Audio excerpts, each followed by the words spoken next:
Hi, this is Sheri Ann Richerson from experimentalhomesteader.com, and I'm the author of The Complete Idiot's Guide to Seed Saving and Starting.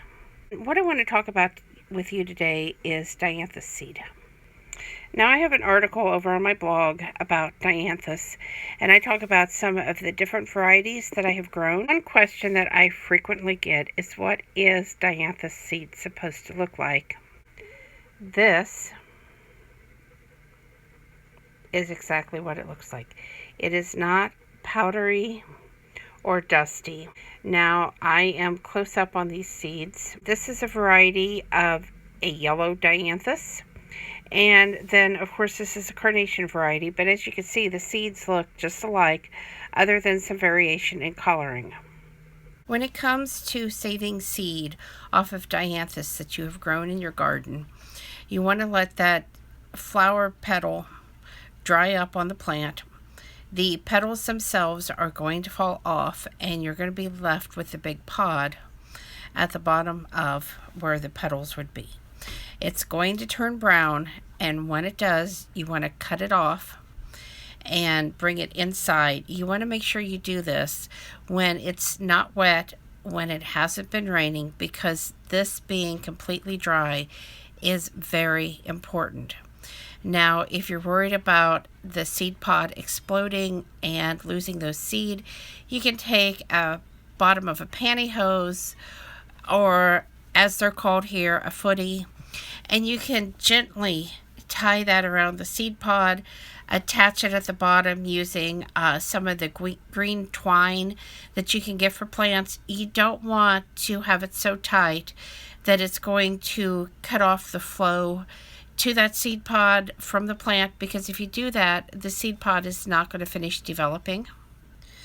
Once you get the seed pod off the plant, you can turn it upside down in a small baggie or on a paper plate, or I suggest a paper baggie, not a plastic baggie, because you want to get the seeds out, and then you want to give them time to air dry, because if you put the seeds away and there's any moisture in them at all, they're going to ruin. So it's really important for them to be completely dry. I will put mine on a small paper plate, and I will write on the paper plate what the seeds are, and then I let them set on my table a couple weeks. That's probably a little longer than necessary, but I really want to be sure that those seeds are completely dry so that when I put them into storage, there is no chance of them ruining.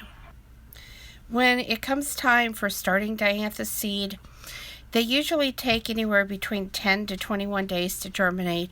I like to start my seeds in damp paper towels instead of in soil, because that way I know which ones have germinated.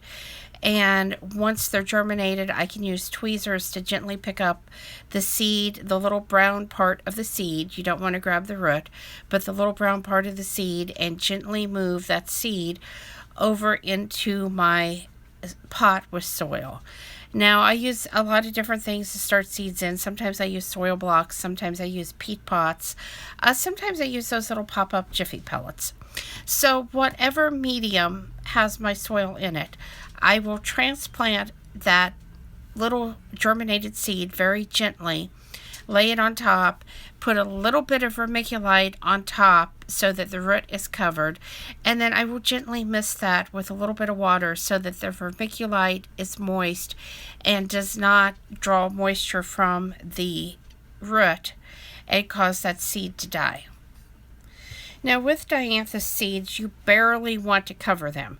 You don't want to go real thick, just enough covering of soil or vermiculite or whatever you use, that they're just slightly covered so that root is not exposed to the air. You can winter sow Dianthus if you live in a cold climate, and that works really well. If you're going to direct sow in the ground, you want to make sure your soil is between 60 to 70 degrees Fahrenheit before you direct sow those seeds. And again, don't plant them, put them on top of the soil, pat them down very gently, and put a very thin sprinkling of soil, vermiculite, whatever you're going to use, over the top of the seeds, and then gently mist them. Because if you use too much water, like from a water hose, you could end up washing those seeds away and they won't germinate.